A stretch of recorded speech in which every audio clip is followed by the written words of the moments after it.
laws of refraction of light.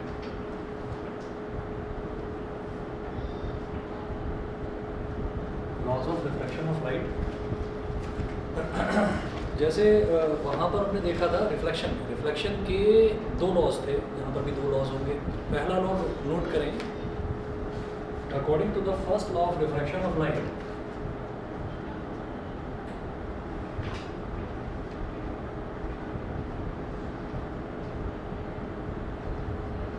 according to the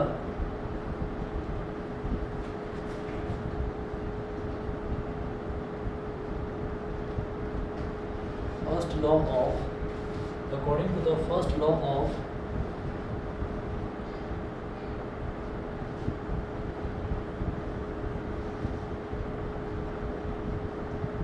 according to the first law of refraction of light, the incident ray, the refracted ray,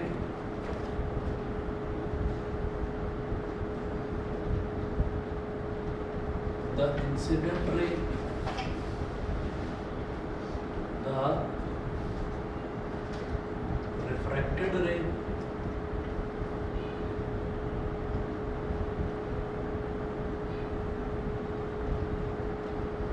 and the normal to the point of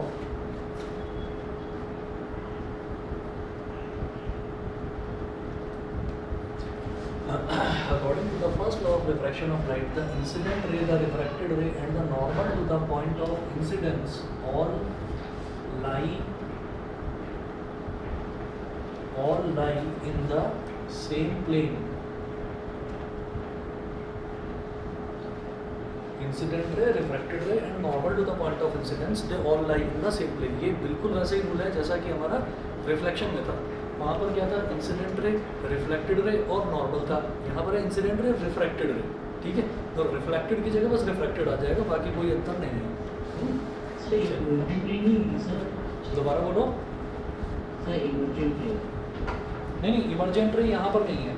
यहाँ पर बस incident ray, refracted रे और normal, बस तीन. ठीक है, और लाई इन द सेम प्लेन. उसके बाद second,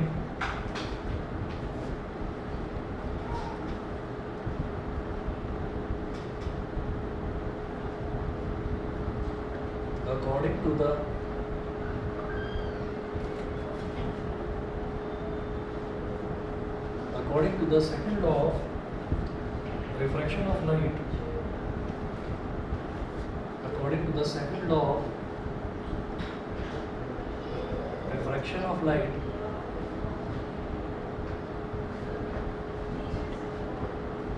according to the second law of refraction of light, the ratio of the sine of angle of incidence, the ratio of the SINE sine of angle of incidence, sine of angle of incidence,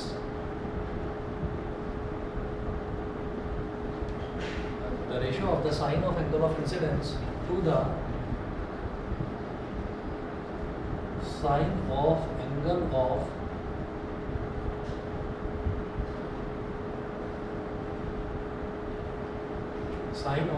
of refraction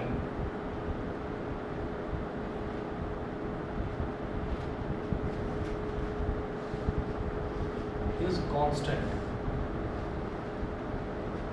constant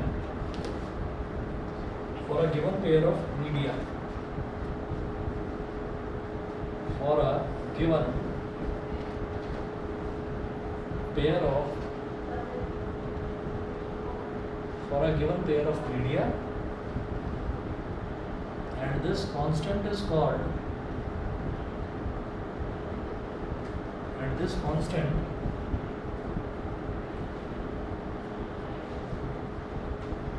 बल्कि सिर्फ इतना लिखें, given pair of media. इस constant की definition में बाद में लिखवाता हूँ अभी, बस इतना लिखें, इस constant for a given pair of media. ये करके फुल स्टॉप लगाएं. देखिए मैथ्स में एक चैप्टर है ट्रिग्नोमेट्री। वो ट्रिग्नोमेट्री अभी आप लोगों ने पढ़ा नहीं है, लेकिन फिर भी आपको उसमें बताता हूँ कि जैसे कोई भी हमें एंगल दे रखा होता है, मान लीजिए 30 डिग्री है, 40 डिग्री है, 45 डिग्री है, 60 डिग्री है, कोई भी एंगल हमें दे रखा है, तो कुछ ना ट्रिग्नोमेट्रिक रेशियोज होते हैं। जैसे if theta is equal to 30 degree, तो हमसे ये पूछा जाए कि आप इसका इस एंगल का थीटा का आप साइन बताएं, तो हम उसे लिखेंगे साइन थीटा। तो sine theta is equal to क्या हो जाएगा, साइन 30 डिग्री। अच्छा, इनकी कुछ फिक्स वैल्यूज होती हैं, जैसे साइन 30 डिग्री की वैल्यू 1/2 होती है। तो जब ट्रिग्नोमेट्री वाला चैप्टर पढ़ेंगे तो तब आपको ये चीज़ पता चलेगी। कोई भी एंगल होता है ना, तो उस एंगल का हमसे 2-3 ट्रिग्नोमेट्रिक रेशियोज होते हैं, जैसे साइन थीटा। अच्छा, थीटा क्या होता है, theta is for angle, theta is for angle. जैसे मान लीजिए हमसे ये कहा जाता है कि हमें कोई अननोन वैल्यू निकालनी है, कोई भी अननोन वैल्यू, कि 5 पेंसिल जो हैं वो 10 रुपये की हैं, 5 पेंसिल 10 रुपये की हैं, तो एक पेंसिल बताइए कितने की होगी।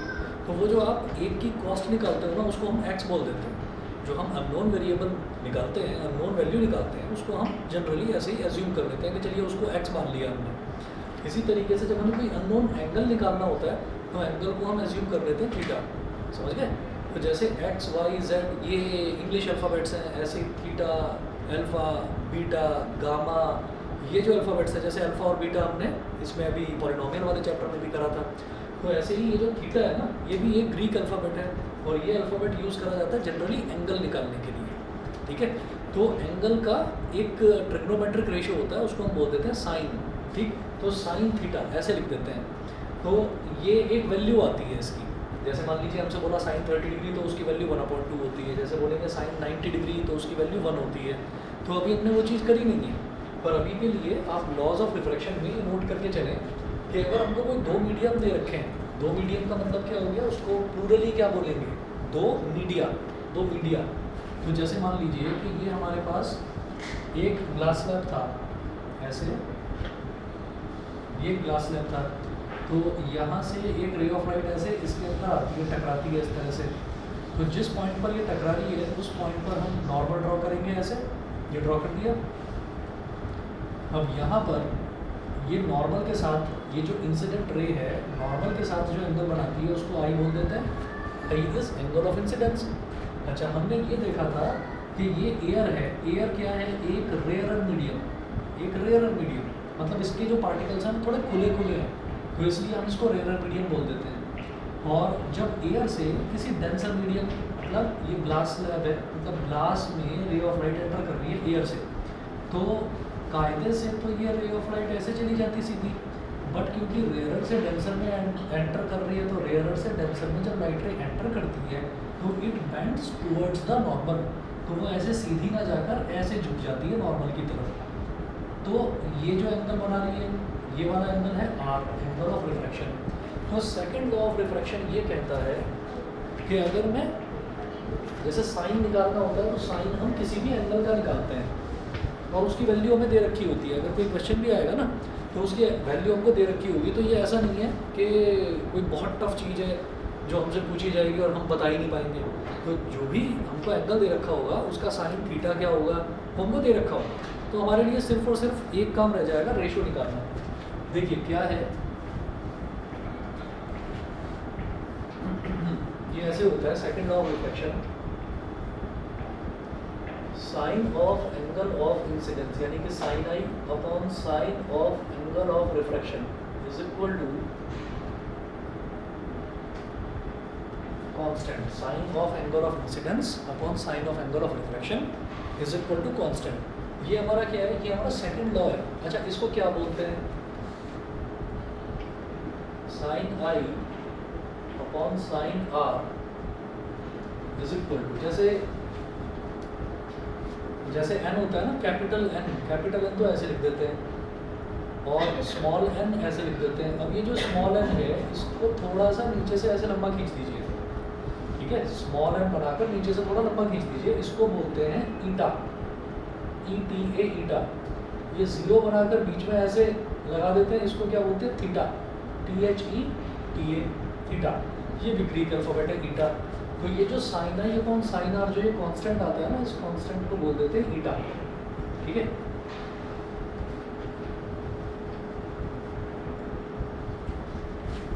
इतना नोट करिए, इस कांस्टेंट को हम ईटा बोल देते हैं। अच्छा, किसी किसी बुक में ना इसको ईटा ना बोलकर किसी किसी बुक में इसको बोल रखा है, जैसे ये यू बनाया ना हमने, यू को इस साइड से ऐसे नीचे खींच दीजिए, तो ये भी ग्रीक अल्फ़ाबेट होता है, इसको बोलते हैं म्यू, MU। ठीक है, तो कुछ ऐसे ऐसे ग्रीक अल्फ़ाबेट्स हमको लर्न करने पड़ेंगे, मैं आपको बताता जाऊँगा जहाँ जहाँ ज़रूरत पड़ेगी, सारे करने की ज़रूरत नहीं है। ठीक, तो ऐसे ही ये ईटा हो गया, तो इसको ईटा को हम क्या बोलते हैं, sine i upon sine r. इसके लिए एक नया टर्म यूज़ करा जाता है, ये जो sine i upon sine r का जो रेशो होता है ना, इसको बोलते हैं रिफ्रैक्टिव इंडेक्स। नोट करेंगे आप, the value of constant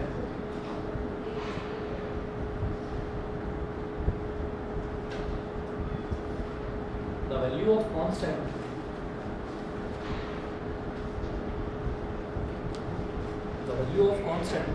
sin I upon sin R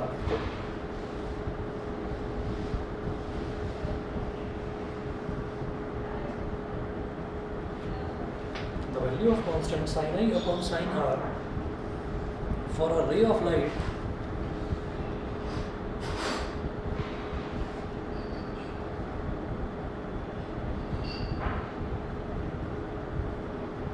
constant sin I upon sin R for a ray of light passing from air into a particular medium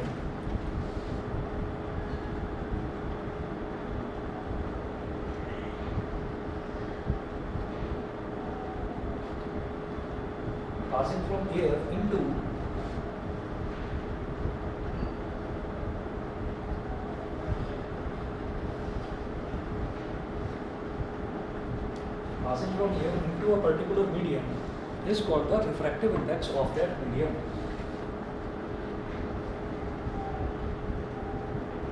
Is called the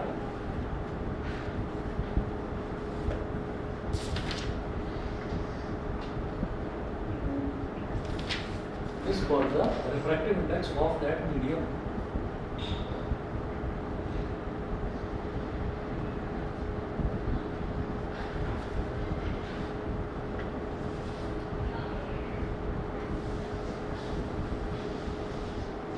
The refractive index of that medium. ये लिखने के बाद में फिर आप ये कहेंगे कि ये हमारा फर्स्ट लॉ था। फर्स्ट लॉ क्या था? The incident ray, the refracted ray and the normal to the point of incidence they all lie in the same plane. All lie in the same plane का मतलब क्या है? हम plane की बात करते हैं तो प्लेन का मतलब I am talking about an area, हम किसी एक एरिया की बात कर रहे हैं। तो अब जैसे ये प्लेन है तो मैं इस एरिया की बात कर रहा हूँ, मैं इस वाइट बोर्ड पर ये चीज़ बना रहा हूँ, ये डायग्राम बना रहा हूँ। तो आप ये देखिए, ये क्या है? इंसिडेंट रे, ये क्या है? रिफ्रैक्टेड रे, और ये जो डॉटेड लाइन बनाई है परपेंडिकुलर, ये क्या है? नॉर्मल। तो इंसिडेंट रे, रिफ्रैक्टेड रे और नॉर्मल, इन तीनों को मैं इस प्लेन पर, मैं इस बोर्ड पर बना पा रहा हूँ। यही पहला लॉ है कि the incident ray, the refracted ray and the normal to the point of incidence. इस पॉइंट ऑफ इंसिडेंस पर ये तीनों लाइन्स जो है ये मिल रही हैं यहाँ पर, ठीक है? इस पॉइंट ऑफ इंसिडेंस पर ये तीनों लाइन्स मिल रही हैं। तो the incident ray, the refracted ray and the normal to the point of incidence, they all lie in the same plane। ये हमारा फर्स्ट लॉ हो गया। सेकंड लॉ क्या है कि ratio of the sine of angle of incidence, यानी कि sine of angle of incidence sine i to the sine of angle of refraction. Sine of angle of refraction मतलब sine i upon sine r is a constant and the constant is called ईटा।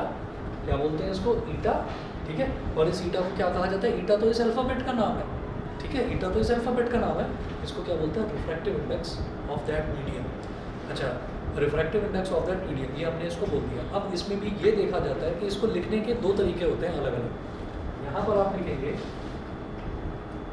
ऐसे, पहले लिखें ईटा, तो ईटा के थोड़ा सा नीचे की तरफ, जैसे यहाँ पर आपने लिख दिया 1 और यहाँ पर आपने लिख दिया 2, ठीक है? 1 और 2 मतलब ऐसा लिखा जैसे 1 की पावर में ईटा लिख दिया होगा।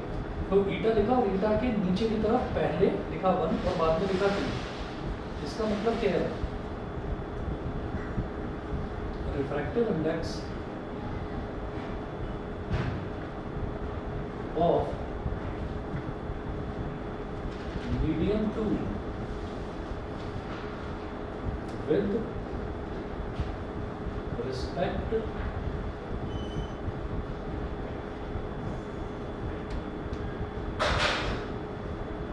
with respect to medium 1.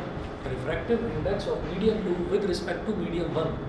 लिखिए, बताता हूँ अभी कहानी क्या है ये. Refractive index of medium 2 with respect to medium 1, और इसी के नीचे ब्रैकेट में लिखेंगे that is light is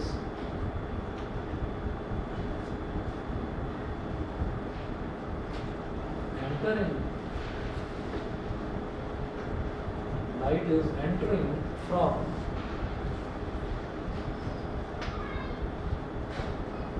medium 1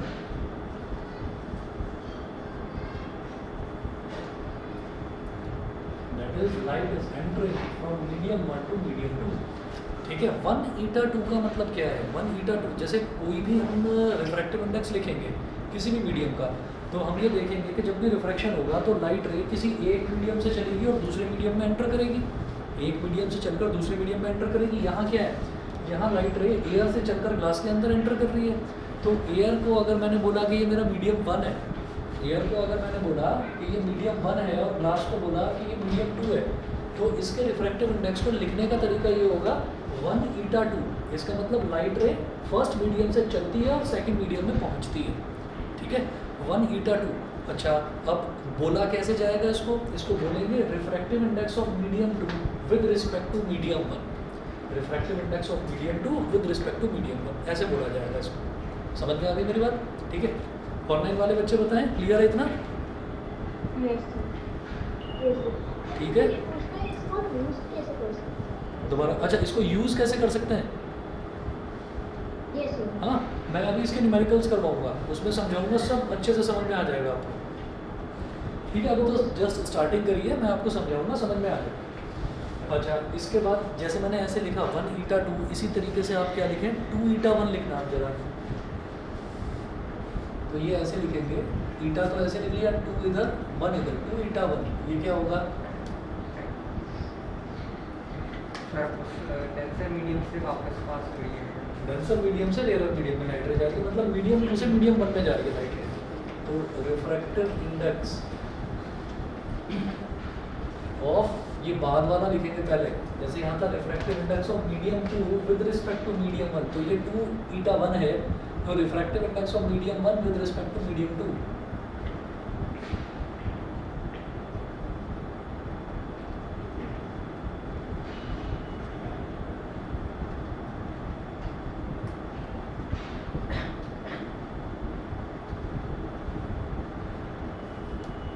with respect to medium 2.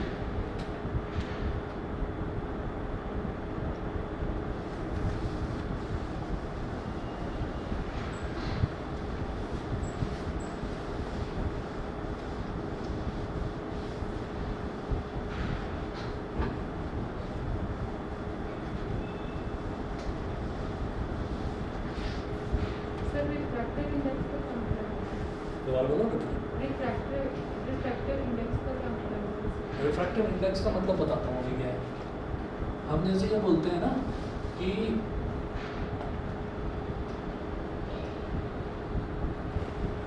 जैसे मान लीजिए हमारा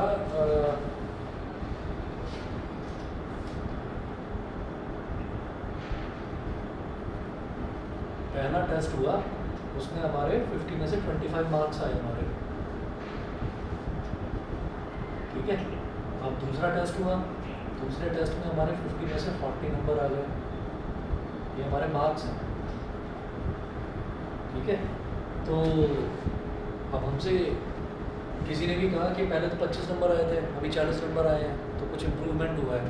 तो अगर ये पूछा जाए कि कितना इम्प्रूवमेंट हुआ है, तो आप ये कहेंगे 15 नंबर का इम्प्रूवमेंट हुआ है. वो कहेंगे नहीं नहीं, ये 50 में से नंबर नहीं मेरे को समझ में आता, मेरे को तो 100 में से समझ में आता है. ठीक.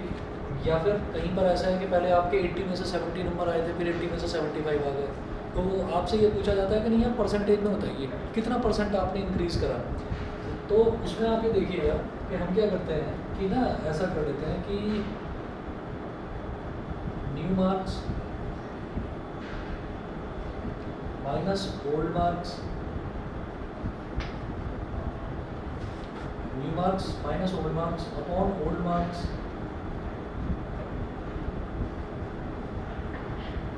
into 100.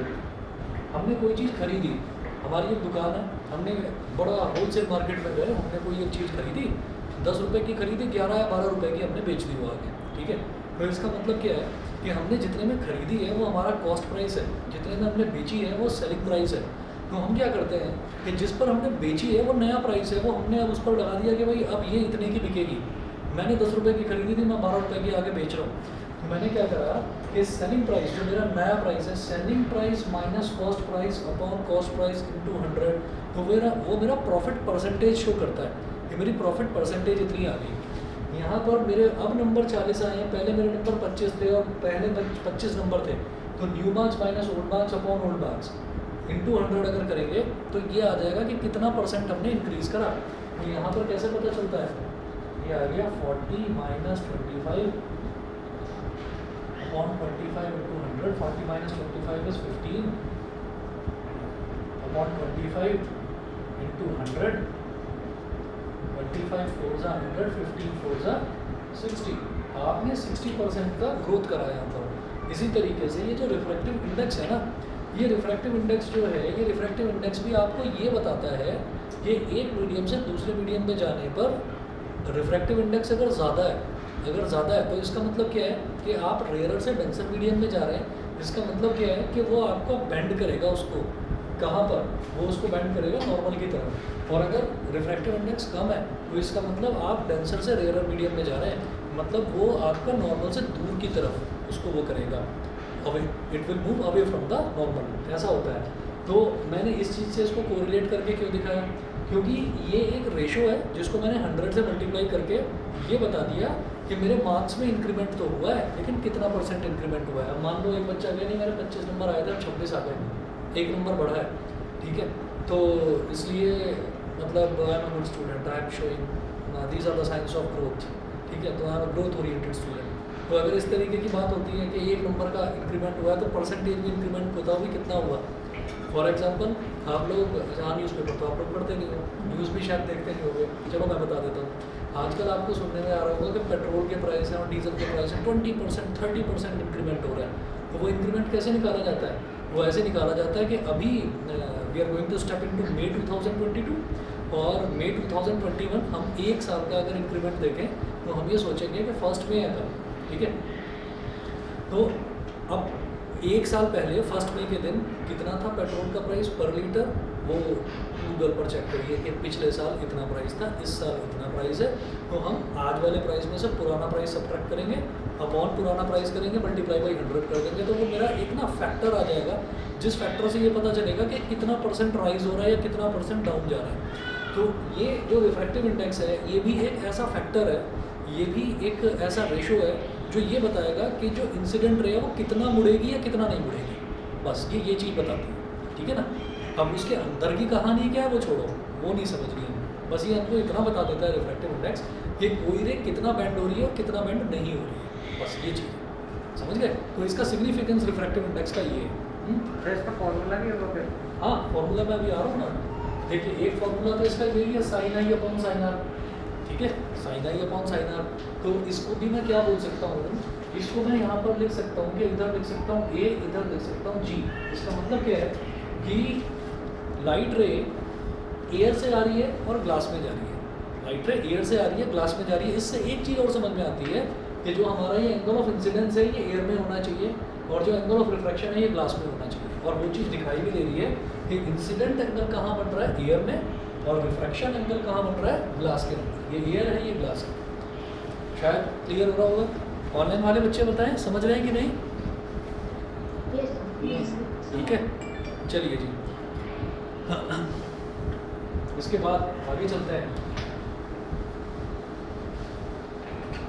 नोट करके लिखेंगे।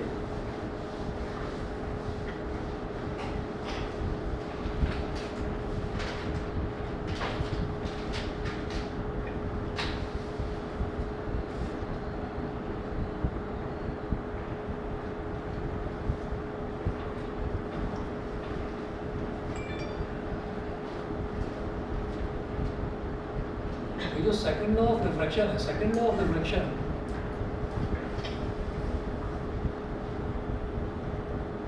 second law of refraction is also known as Snell's law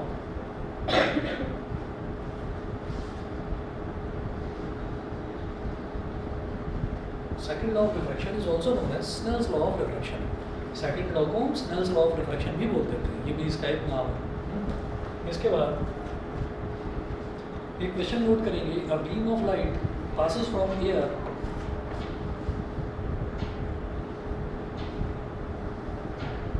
a beam of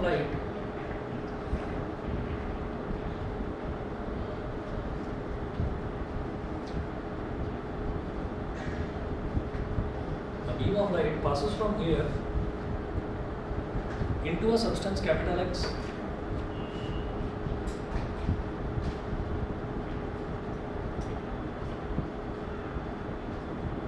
A beam of light passes from here into a substance capital X full stop. If the angle of incidence be 72 degree, if the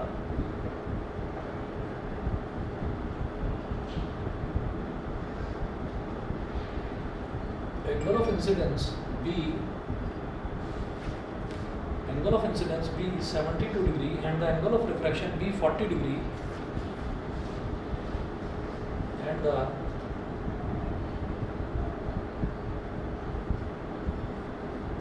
angle of refraction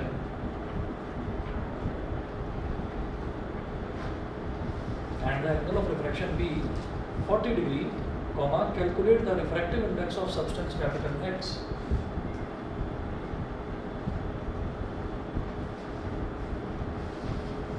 Calculate the refractive index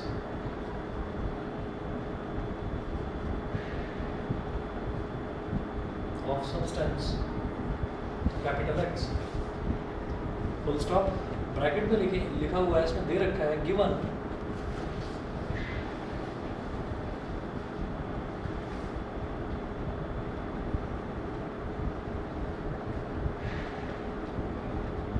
sin 72 degree is equal to 0.951.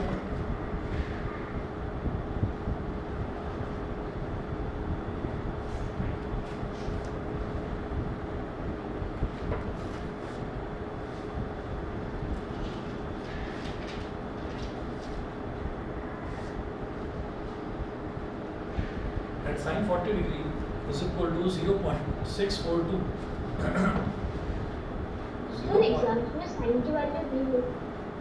हाँ, actual में ना जैसे ये sine theta होता है तो इसके कुछ पर्टिकुलर एंगल्स होते हैं, जैसे 0 डिग्री, 30 डिग्री, 45 डिग्री, 60 डिग्री और 90 डिग्री।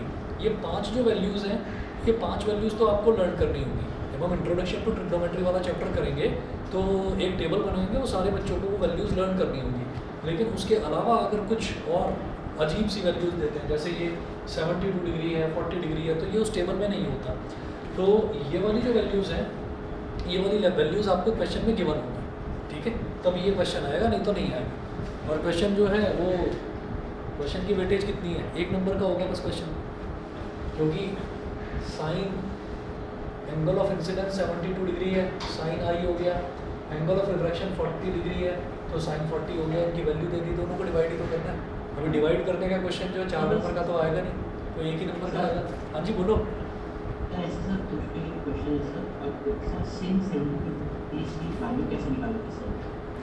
अच्छा, इसकी वैल्यू निकालने का तरीका होता है, हाँ मैं वही बता रहा हूँ, इसकी वैल्यू निकालने का तरीका होता है कि कभी भी हम अगर साइन की बात करते हैं या कॉस की बात करते हैं या टैन की बात करते हैं, तो ये हमेशा राइट ट्रायंगल्स में कैलकुलेट करा जाता है। तो साइन की वैल्यू निकाली जाती है, जैसे हम राइट ट्रायंगल की बात करेंगे तो राइट ट्रायंगल में एक बेस होगा, एक परपेंडिकुलर होगा और एक हाइपोटेन्यूज होगा। तो परपेंडिकुलर को हाइपोटेन्यूज से डिवाइड कर देते हैं तो साइन थीटा की वैल्यू आ जाती है, ठीक है? तो यहाँ पर भी वो सब कुछ करने की ज़रूरत नहीं है, यहाँ तो सीधा वैल्यू ही दे रखी है उन्होंने, समझ गए? समझ गए?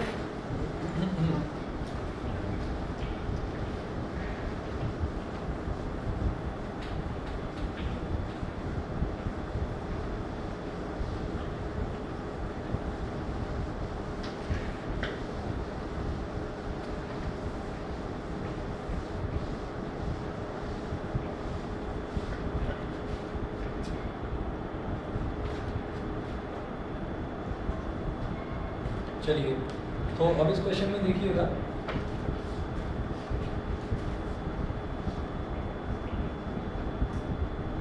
वो पूछ रहे हैं आपको रिफ्रैक्टिव इंडेक्स निकालना है सब्सटेंस कैपिटल एक्स का।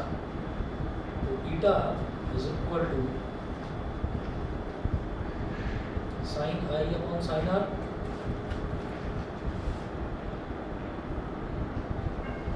तो eta is equal to sine 72 degree upon sine 40 degree. तो eta is equal to sine 72 degree की वैल्यू दे रखी है 0.95 पर और साइन 40 डिग्री की वैल्यू दे रखी है 0.642। ये पॉइंट से पॉइंट गया, क्यों? क्योंकि पॉइंट के बाद ऊपर भी 3 डिजिट है और इधर भी 3 डिजिट है, तो पॉइंट से पॉइंट कैंसिल आउट हो जाएगा। तो आपको क्या करना है, रफ में कर देना, 642 से 951 को डिवाइड कर लेना। तो 642 बन जा 642, 11 माइनस 2 हो गया 9, 4 माइनस 4 हो गया 0, और लास्ट पार्ट में सर 1.4 क्या 1.4 सर 1.4। Yes sir. चलिए 1 पॉइंट आप करके देख लेना इसको, ये 1.48 आ रहा है, रिफ्रैक्टिव इंडेक्स 1.48 आ रहा है, डिवाइड करके देख लेना, बस इतना ही है। उसके बाद अब कॉज ऑफ रिफ्रैक्शन हमने देखा था। कॉज ऑफ रिफ्रैक्शन, ये रिफ्रैक्शन होता ही क्यों? एक मीडियम से दूसरे मीडियम में जब लाइट रे एंटर करती है तो हम ये कहते हैं कि लाइट रे अगर रेयर से डेंसर में जा रही है तो it bends towards the normal, अगर डेंसर से रेयर में जा रही है तो it bends away from the normal. ऐसा बोला जाता है, क्यों होता है? तो हमने ये बताया था कि एक मीडियम से दूसरे मीडियम में जब लाइट रे एंटर करती है तो उसकी स्पीड चेंज हो जाती है, उसकी स्पीड चेंज हो जाती है। तो स्पीड चेंज होती है तो इसका मतलब उसी वजह से मेरे को रिफ्रैक्टिव इंडेक्स पता चलेगा।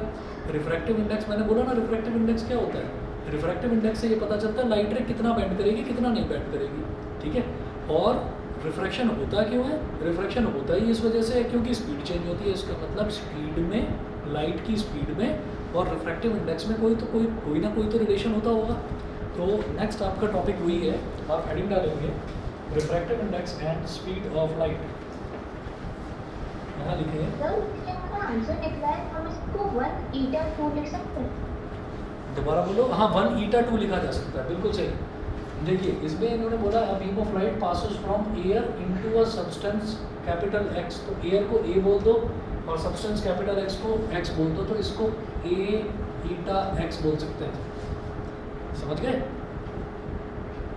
समझ गए? लाइट रे एयर से आ रही है और एयर से कहाँ एंटर कर रही है, एक मीडियम है उसका, उस मीडियम को एक्स बोल दिया उन्होंने, तो एक्स में एंटर कर रही है, ठीक है।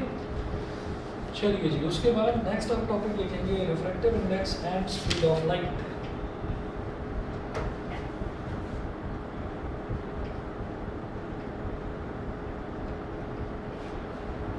सर लाइट में जो बेंड आता है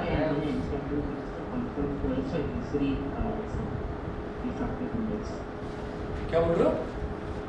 सर एनसीईआरटी में सर हाँ सर इसका टेबल दे रखा है सर, तो फिर 1.48 ग्लिसरीन का रिफ्रैक्टिव इंडेक्स मुझे समझ में नहीं आया बेटा, आवाज़ तुम्हारी ना थोड़ी दबी दबी सी आ रही थी। सर एनसीईआरटी में सर रिफ्रैक्टिव टेबल दे रखा है सर कि कौन से अच्छा, ठीक क्या रिफ्रैक्टिव ठीक, वो लर्न करने की ज़रूरत नहीं है, वो ज़रूरत नहीं है। हाँ, एग्ज़ाम में आपसे रिफ्रैक्टिव इंडेक्स कभी भी पूछा नहीं जाता कि इसका रिफ्रैक्टिव इंडेक्स बताओ, बस एयर का याद रखना होता है, एयर का रिफ्रैक्टिव इंडेक्स 1 होता है, ठीक है, बस ये याद रखना होता है, बाकी और किसी की ज़रूरत नहीं होती, सब एग्जाम में देते हैं। न्यूमेरिकल में रिफ्रैक्टिव इंडेक्स की अगर ज़रूरत पड़ेगी ना तो वो देंगे आपको, और अगर नहीं देंगे तो साइन आई और साइन आर की वैल्यू दे देंगे, तो आप अपने आप कैलकुलेट कर लोगे, उसको लर्न करने की ज़रूरत नहीं है, ठीक है। हाँ, refractive index and speed of light. Sir refraction होता ही इसलिए क्योंकि स्पीड की लाइट सेंसर मीडियम के थ्रू पास होती है तो वो धीमी हो जाती है, बिल्कुल। तो उसी में हम एक रिलेशन देखना चाहते हैं।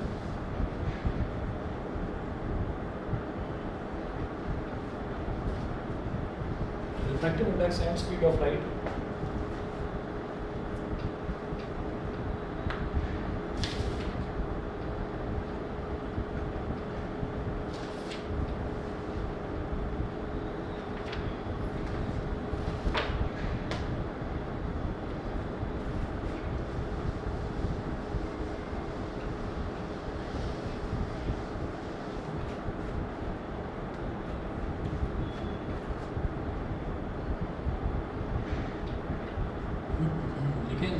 for a light ray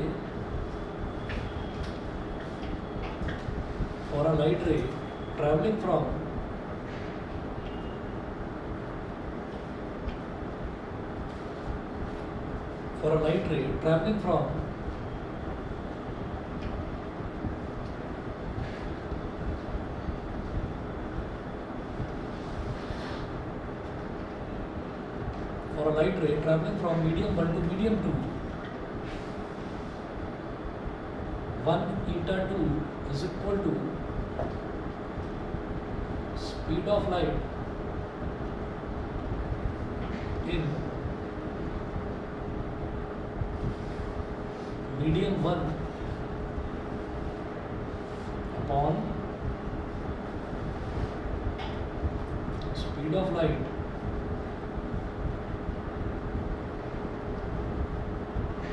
in medium 2, that is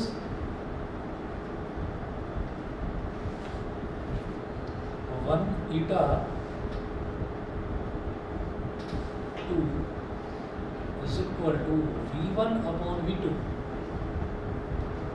V1 का मतलब क्या हो गया, speed of light in medium 1, और V2 का मतलब क्या हो गया, speed of light in medium 2. तो 1 eta 2 is equal to V1 upon V2 हो गया.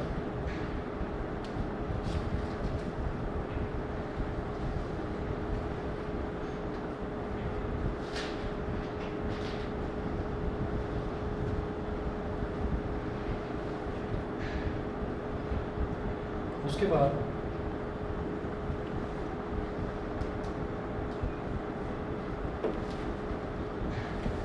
दो इम्पोर्टेंट डेफिनेशन लिखेंगे, स्टार बना के लिख लो. सर ईटा का काम क्या होता है इस सब में? इसका इस सब में ईटा का काम क्या होता है? ईटा रिफ्रैक्टिव इंडेक्स है ना. रिफ्रैक्टिव इंडेक्स ही हमको ये बताता है कि लाइट रे कितनी बेंड कर रही है, कितनी बेंड नहीं कर रही, बस इतना. तो यहाँ पर आप नोट करें, when light is going from one medium, bracket में लिखना अदर देन वैक्यूम और air,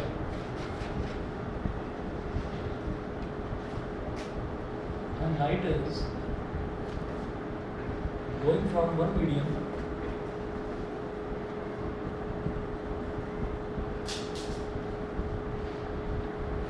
when light is going from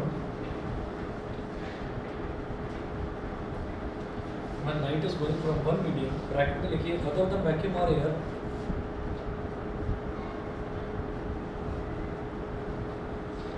other than vacuum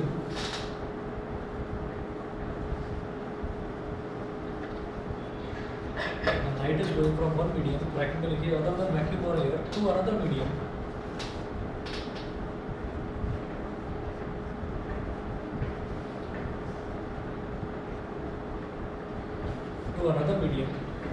comma, then the value of refractive index is called, comma, then the value of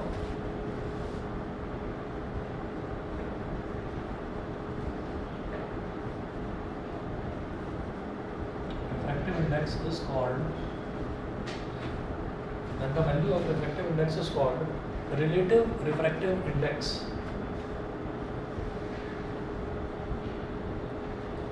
Is called relative refractive index. Relative refractive index.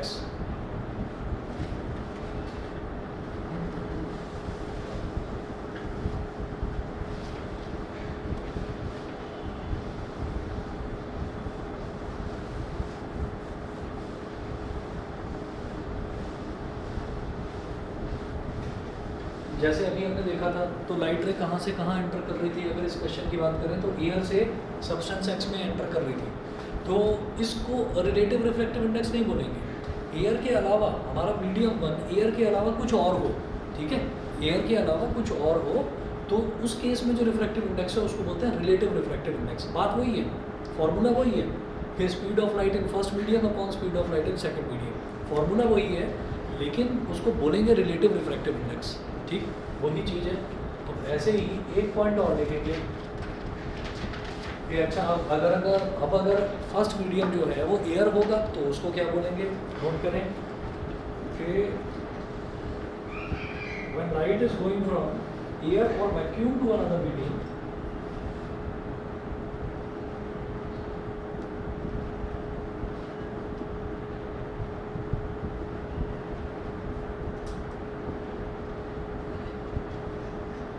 when light is going from air or vacuum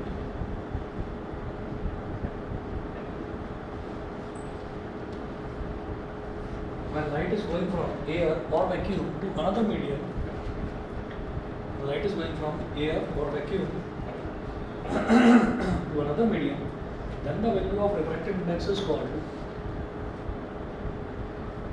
then the value of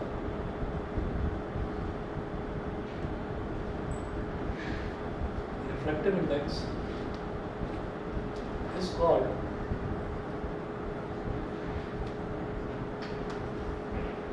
absolute refractive index.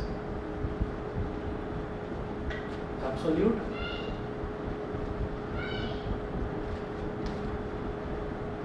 and the value of refractive index is called absolute refractive index. जब light रे air से किसी दूसरे medium में enter करती है तो उस केस में जो रिफ्रैक्टिव इंडेक्स है उसको बोलते हैं कि हाँ सही में तो रिफ्रैक्टिव इंडेक्स एब्सोल्यूट वाला तो यही है, तो उसको एब्सोल्यूट रिफ्रैक्टिव इंडेक्स बोला जाता है। जैसे ये हमने फिगर बनाई थी तो इसमें यहाँ पर होगा रिलेटिव, बिल्कुल सही, एब्सोल्यूट। बिल्कुल सही। जब एयर से ग्लास में एंटर कर रही है तो उसको बोलेंगे रिफ्रैक्टिव इंडेक्स को एब्सोल्यूट रिफ्रैक्टिव इंडेक्स, और जब ग्लास से एयर में जा रहा है तब उसको बोलेंगे रिलेटिव रिफ्रैक्टिव इंडेक्स। ये बिल्कुल सही है, ठीक है। उसके बाद एक क्वेश्चन नोट करेंगे हम, light enters from air into a glass plate,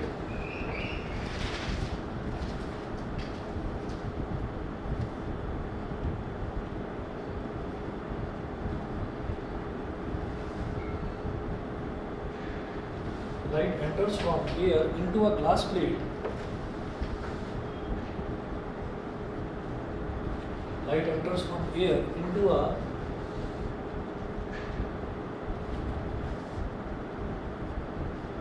light enters from air into a glass plate having refractive index 1.50, having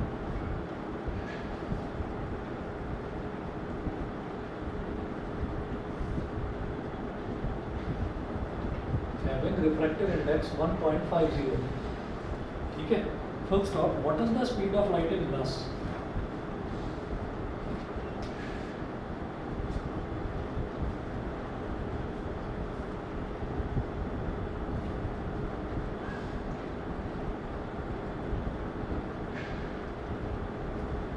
What is the speed of light in glass?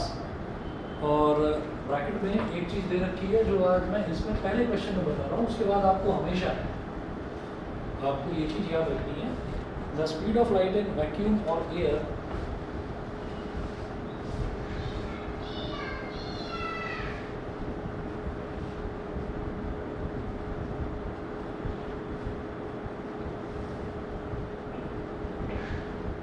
The speed of light in vacuum और air is 3 into 10 की power 8 metre पर second. तो ये आपको याद रखना है कि speed of light in vacuum और एयर, वैक्यूम में या फिर एयर में जो स्पीड ऑफ लाइट है वो हमेशा 3 into 10 की पावर 8 मीटर पर सेकेंड होती है। तो ये आपको याद रखना है। अब जरा देखिए, बिल्कुल आसान है, लाइट कहाँ से कहाँ एंटर कर रही है, एयर से ग्लास प्लेट में लाइट एंटर कर रही है, तो हम क्या बोलेंगे कि eta A eta G, light is entering from air into glass, is equal to VA upon VG। VA क्या है? Speed of light in air, air बोलो या वैक्यूम बोलो एक ही बात है, क्योंकि लाइट की स्पीड का एयर से या वैक्यूम से कोई फर्क नहीं पड़ता। मतलब एयर के जो पार्टिकल्स हैं, एयर के पार्टिकल्स से जो वैक्यूम में स्पीड है, वैक्यूम में एक्चुअल में कुछ भी एयर पार्टिकल्स नहीं होते, कोई गैसियस पार्टिकल्स नहीं होते वैक्यूम में, वैक्यूम बिल्कुल खाली होता है, ठीक। तो उसमें अगर स्पीड ऑफ लाइट 3 into 10 की पावर 8 मीटर पर सेकेंड है ना, तो उसमें अगर आपने कुछ एयर पार्टिकल्स, गैस पार्टिकल्स भी डाल दिए तो उससे कोई खास फर्क नहीं पड़ पाता, उसकी स्पीड ऑफ लाइट सेम ही रहती है, 3 into 10 की पावर 8 हमेशा याद रखना यही रहती है, ठीक।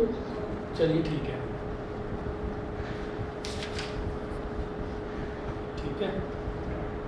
चलिए फिर आज इतना ही कर लीजिए, बाकी कुछ इसके रिफ्रैक्टिव इंडेक्स के क्वेश्चंस जो हैं वो नेक्स्ट क्लास में देखेंगे, ठीक है। आज इतना ही कर लीजिए। चलिए जी, ओके थैंक यू। ओके।